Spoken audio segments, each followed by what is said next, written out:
I think, as a head coach, it's our job to show value to our administration with our program to show them that, people care about us. So it isn't just, one big donor that's, really cares and doesn't give a lot of money. That's important. You need those Sure, people. that would be nice. Those you are know, nice. love those people. But you also Mhm. need to have, three, four, 500 people that are donating to you every year to show that, it's not just one person that cares. There's a ton of people out there that care. And so, that's kind of been our approach with fundraising is that we need to hit both sides.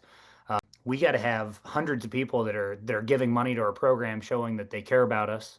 I think, and we've had some success in fundraising, and I think there's been times where our wrestling programs raised a quarter of what the schools raised in number of donors a year or an amount raised, stuff like that. And with the school of 41,000 students, that says something. People take note Sure. and they know that wrestling matters here from an administrative standpoint. I think that's been huge, more so than the dollar figure we raise, because the Mhm. dollar figure is really important. But it's really Sure. important to A lot say, of well, money. we had 553 people donate last year or whatever. Like we have people that care, and I think that's really, really important. But yeah, I mean, the endowment is, it takes a long time and it's a long-term build, but. There's no better way to ensure a future than to establish those endowments.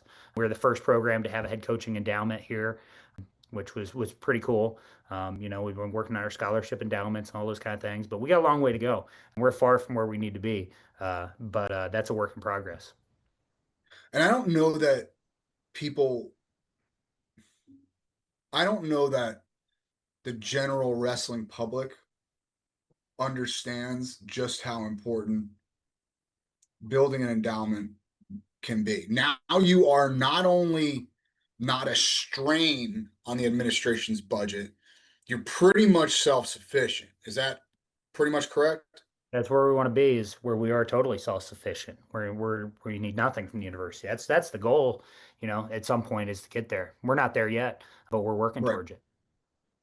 Yeah, and you want to talk about like give them a reason to keep you around? Well, if soccer costs us X amount of dollars, but wrestling's pretty much self-sufficient, If we're seems like a self-sufficient and we've got hundreds of more people giving to us than, another sport, I think that goes a long way, right? yeah, And when we're, competing to have the best GPA every year and on the mat, we're competing at the highest level on the mat, within our department, that kind of thing. I think all those things play into it. It's no longer where you can just win or you can just do, raise money or just, you gotta be able to do it all, to show value in this day and age. I mean, it's crazy right now with all the stuff going on.